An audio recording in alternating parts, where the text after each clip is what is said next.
Internal friction is reaching a breaking point in Cleveland as influential voices publicly challenge the front office's ability to protect their franchise quarterback. This is a calculated move to force immediate organizational changes. Stay tuned as we break down this power play. Subscribe and like for the full report. There is significant friction brewing inside the Cleveland Browns organization right now, and it centers squarely on the franchise quarterback, Shedeur Sanders. As Sanders prepares to celebrate his 24th birthday this Saturday, February 7, 2026, the mood surrounding the facility is anything but celebratory. We are seeing a coordinated, high-profile critique of the Browns front office coming from some of the most influential voices in football history. The breaking news here involves comments from Hall of Fame running back Emmitt Smith, who has publicly criticized the organization for what he perceives as a failure to protect and develop their young signal caller.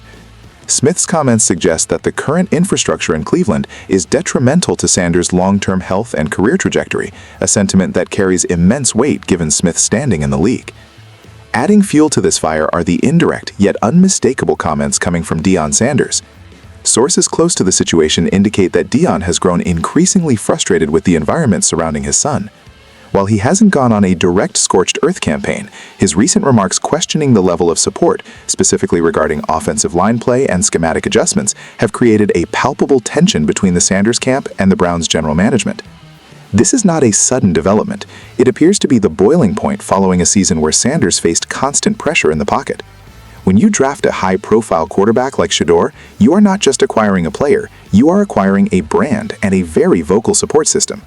The history here is critical because Cleveland has long struggled to provide stability for its quarterbacks, and the Sanders family is keenly aware of that narrative. They are essentially putting the organization on notice that the status quo is unacceptable.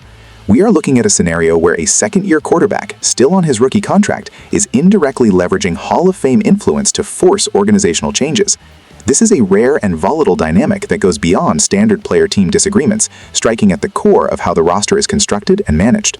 When we analyze the implications of this public pressure campaign, it becomes clear that the Browns front office is entering a critical offseason where their decision-making will be scrutinized under a microscope. The immediate impact falls on the salary cap and draft strategy. With Deion Sanders and Emmitt Smith effectively highlighting the lack of support, the Browns have zero margin for error in free agency. We should expect an aggressive pivot towards offensive line reinforcements and perhaps a change in offensive coaching personnel to appease the frustrations coming from the quarterback's camp. If the organization fails to make tangible improvements to the protection scheme, they risk alienating their franchise cornerstone before his rookie contract is even halfway done. This creates a complex dynamic within the locker room as well.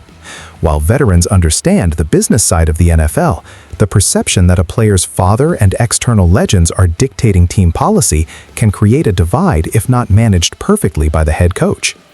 From a strategic standpoint, my verdict is that this is a calculated power play designed to accelerate the Browns' timeline. The Sanders camp is not waiting for a 3-year rebuild. They are demanding immediate competence. For the general manager, this is a nightmare scenario where leverage has shifted away from the team.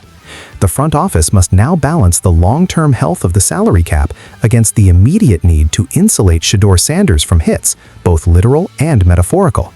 If they ignore these warnings, we could be looking at a holdout or a trade demand further down the line, which would be catastrophic for the franchise. The pressure is now entirely on Cleveland to prove they are a functional environment for a star quarterback. I want to hear from you. Do you think the Sanders camp is right to call out the organization, or is this too much outside interference?